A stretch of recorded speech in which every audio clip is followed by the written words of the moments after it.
इसलिए जब जन्मदिन मनाने की प्रथा अपने यहाँ चल गई है तो मेरा कहने का एक ही मतलब है कि तिथि से मनाएं। और कैसे मनाएं? उसे जो है मंदिर में ले जाएं, गुरुजनों के पास ले जाएं, संतों के पास ले जाएं, दादाजी के पास ले जाएं, सबके लिए उनके से चरण छिलवाएं, आशीर्वाद ले गए। भाई आशीर्वाद जग में फलता है, ये ख्याल करना है। आशीर्वाद से अपने देश में आशीर्वाद की कमी हो गई है। लोग आशीर्वाद लेने में अब संकोच करते, हमसे बड़े बूढ़े बैठे हैं, दादा हैं, बाबा हैं, तो हमें शर्म लगती चरण छूने में, जबकि व्यक्ति को चरण छूने में शर्म नहीं लगना चाहिए। लेकिन आज का व्यक्ति को शर्म लगती नहीं। आज तो ऐसा भी देखने में आता है कि पुत्र पिता के पैर नहीं छूना चाहता। अगर पिता ने पढ़ा लिखा करके बड़ा अधिकारी बना दिया और पिता रहता गांव में, अब वो जाए तो उसकी जो है इज्जत कम हो जाएगी ना, कि देखो तो इनके पिताजी को तो ना तो पैर ना आता, ना कैसे जो है गंदे आ गए। ये मानसिकता हमारी तुम्हारी है। भैया पिता पिता होता है, माता माता होती है। सुखदेव कहते हैं राजन परीक्षित, प्रणाम करने से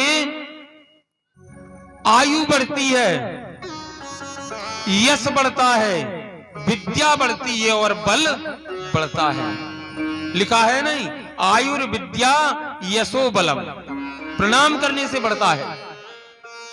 लोग बाग कहते भैया वे तो पंडितों के काम है, कथावाचक लोग तो कहते रहते हैं मंचों पर बैठ करके, ऐसे पैर छूने से किसी की जो है उम्र बढ़ सकती है क्या?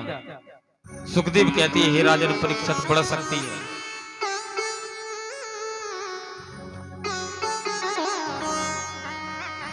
एक ब्राह्मण था, वो ब्राह्मण काशी में रहता था, भगवान विश्वनाथ की सेवा करता था, भगवान शंकर की सेवा करता था, और उसके यहां संतान नहीं थी। तो बताती है कि भैया भगवान शंकर की सेवा करने से संतान प्राप्त होती है।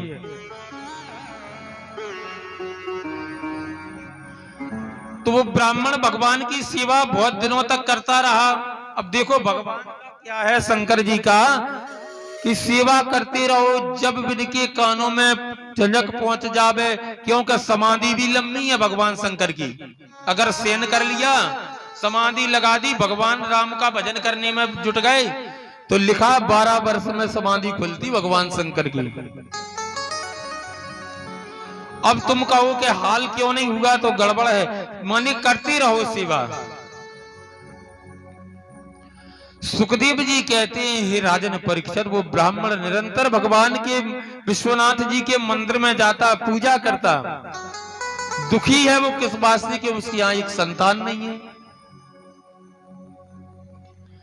अब ब्राह्मण सेवा करता रहा, तब भगवान को जो है दया आई, भगवान प्रसन्न हो गए सेवा से, और प्रसन्न हुए, बोले वर मांगो भाई ब्राह्मण देवता, क्या चाहते हो?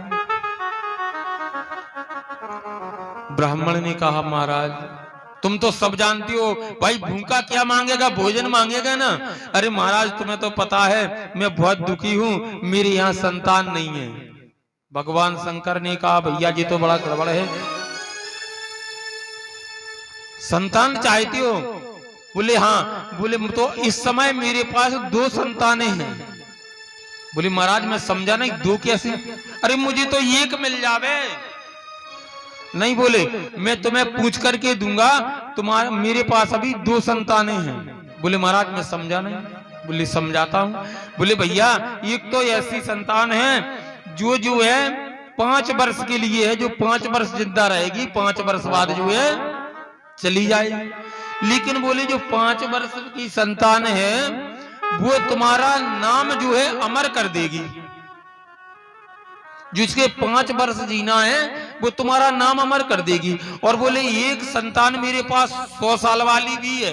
बोले 100 साल जिएगा लेकिन आपको परेशान कर देगा। अब वो दौड़ा दौड़ा गया। ब्राह्मण देवता बोले महाराज मैं कोई निर्णय ले लूं तो ठीक नहीं, मैं अपनी पत्नी से पूछता हूं क्या चाहती है वो। सो ब्राह्मण देवता ने दौड़ लगाई, घर आए, बोले चलो मंदिर में भगवान प्रसन्न हैं, वरदान दे रहे हैं। सुखदेव कहते हैं ये राजन परीक्षित, वहां जो है वो ब्राह्मण और ब्राह्मणी दोनों खड़े हैं। भगवान शंकर ने कहा कौन सा पुत्र चाहते हो? अब भैया कौन सा लेवे अपन बताओ, कौन सा पुत्र ले लेवे? माने जो 5 साल जिएगा और एक 100 साल जिएगा, लेकिन 100 साल जिएगा उसका अवगुण बता दिया, बोले दारू पिएगा, जुआ खेलेगा, शाम सवेरे आपकी भी बढ़िया सेवा करेगा डंडे से। अब बताओ कौन सा चाहिए? सुखदेव कहते हैं राजन परीक्षित, वो मां बोली, बोले प्रभु मुझे तो लोग बांझ कहते हैं, मेरा बांझ का दोष खत्म हो जावे महाराज, मुझे तो 5 साल वाला दे। अब भैया हम आप होते तो 100 वाला मांगते, चाहे वो रोज जूता लगाता, लेकिन मांगते 100 साल वाला।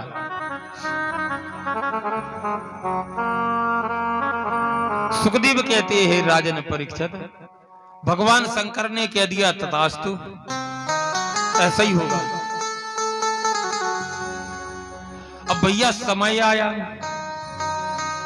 9 महीने व्यतीत हुए, भगवान शंकर का आशीर्वाद है, विफल तो हो नहीं सकता। 9 महीने बाद बढ़िया जो है सुंदर एक पुत्र उत्पन्न हुआ। ब्राह्मण देवता प्रसन्न,